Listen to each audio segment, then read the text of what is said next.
হঠাৎ করে কিছু আর্জেন্ট কাজ থাকার জন্য আমাদেরকে দুদিনের জন্য বাড়ি যেতে হয়েছিল।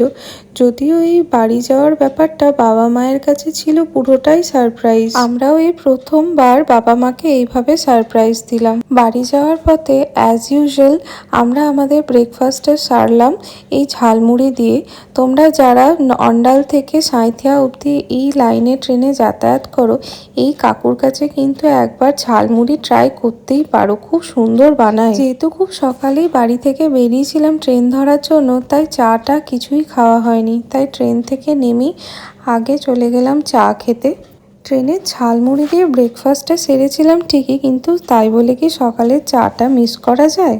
আমার বাবা যেহেতু রেলে সার্ভিস করতেন আর আমার বাবার পোস্টিং ছিল এই রামপুরহাট স্টেশনেই, তাই এই রামপুরহাট স্টেশন নিয়ে ছোটোবেলা থেকে এখনও পর্যন্ত আমার অনেকটা স্মৃতি জড়িয়ে আছে। তারপরে রামপুরহাট থেকে আমরা বাড়ির উদ্দেশ্যে রওনা দিই, আর বাড়ি গিয়ে বাবার আর মায়ের রিয়াকশানটা ছিল দেখার মতন। মায়ের এই আনন্দে ভরা রিয়াকশান দেখে আমার মনটা যেন আরও আনন্দে ভরে উঠেছিল।